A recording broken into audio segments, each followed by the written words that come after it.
In this guide, I will be showing you guys how to fix WhatsApp status not showing on your iPhone. Let's get started.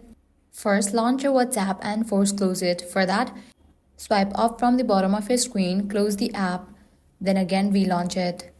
Next thing you wanna do is check permission for the WhatsApp. For that, launch settings. Now scroll down and go to the option apps. From the list of app, find WhatsApp and launch it. Now make sure you have allowed it all with permission, mainly the photos. After enabling everything, go back to WhatsApp and see if status appear. Next, you can update the app. For that, launch your App Store or Play Store, search for the app WhatsApp. After app appears, if you find the option update, click on it and update the app. If these solution didn't work out for you, lastly what you want to do is launch settings. Go to the option General, click on iPhone Storage. From the list of apps, find WhatsApp and launch it. Now choose Offload app, then click on Reinstall app. This clears temporary files and install the latest version, which often fixes bugs and glitches.